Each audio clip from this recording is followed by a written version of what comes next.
The first major domino of the MLB hot stove season, or the off season, has fallen, and it's one that I was surprised by.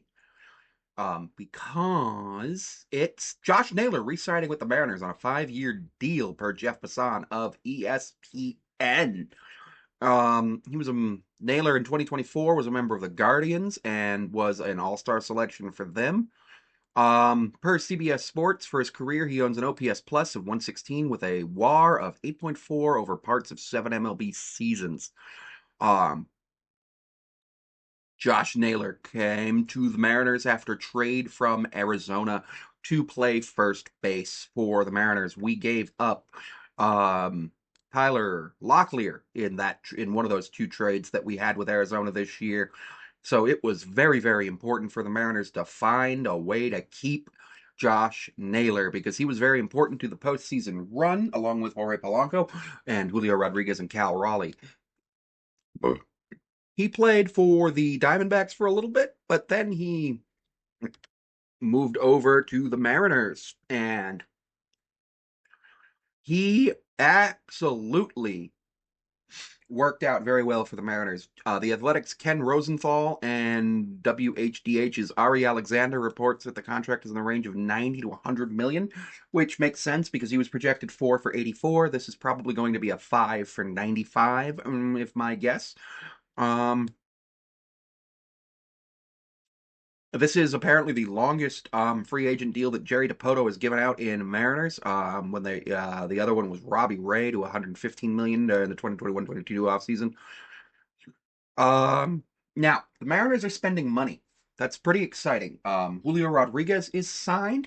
We have Cal Raleigh signed, and we have Josh Naylor signed now. Now, if we look over at what the Mariners need to do over the next little bit, there's some stuff that the Mariners need to do with some of their players. Um, the first thing the Mariners need to do is figure out what's going to happen with Luis Castillo. Luis Castillo is movable this season, but do we want to move him? Do we bring in an impact bat perhaps at third base? I don't know. Julio, Cal, JP, we're pretty much the core of this team under contract for 2026. JP's not. Victor Robles is under contract for 2026 for 5 million and has a team option for 9 million in 27, and I really hope they pick that up. We got Young, Williamson, Rylan Thomas, Samad Taylor, Leo Rivas, Miles Mastrobuoni, Harry Ford, Dom Kenzone, Ryan Bliss, Luke Rayleigh, and Randy Arozarena. Randy Arozarena is ARB4, and he's projected to make $16 million. Now, I think we are going to keep Randy, but we need to figure out what to do with him in terms of other things. Luis Castillo, $24 million this year, next year, and 25 and 2028. I believe his option vested. Um, Andres Munoz, 7 million this year, and then an $8 and $10 million team option in 27 and 28. I think we keep that. Wu is pre-arb for this year, so I don't think we don't have to do anything with that, but I'd like to get an extension on Brian Wu, who showed that he was the best player that we had, basically the best pitcher we had this year. Emerson Hancock is out of options, so we have to make sure he can either be on the 40-man roster this year. Now, George Kirby and Logan Gilbert and Bryce Miller hit arbitration this year. Logan's projected to get 11.5, George projected to get 6.5, and Bryce 2.5. I'd like to lock up Logan long term, and I'd like to lock up George long term. Bryce long term would be great as well, but I don't know. We're projected to spend $47 million on starting pitchers and $23 million on relief pitchers. Our rotation is good. We need bats. We have no we have no second baseman and we have no third baseman right now as Jorge Polanco and Eugenio Suarez are no longer on the team. At least in terms of because free agency hasn't happened yet for them. They are working towards what they can do to get both of those guys back on the team, but I don't necessarily want Eugenio Suarez back on the team. Gino disappeared in the playoffs. Gino isn't great at T-Mobile Park at hitting.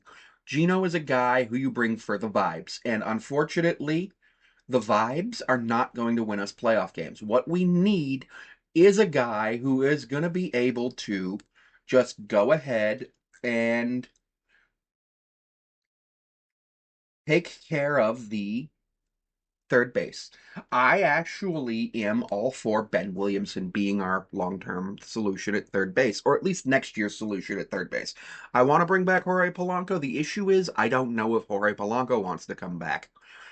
Um, Very simply put, he's going to probably get way more money this year than he did last year on the open market. Because last year he ended up coming back to us because he had no market because he'd been injured um for the whole season. So I really think that this is going to be a very good off season for the Mariners. And we've done the big thing. We've done the big thing. Now, obviously, I do think Jerry is going to make some trades. He made a trade for Robinson Ortiz from some minor leaguer. Tyler Go. The pile is pleased. That's just putting another guy on the pile. Um, so I'm excited to see what he can do. Now, obviously, my dream is for an a Randy to not disappear in the playoffs again, but we don't know what happened with that. So overall, Mariners are in a great position. Josh Naylor's back. Everything is looking great for the Mariners.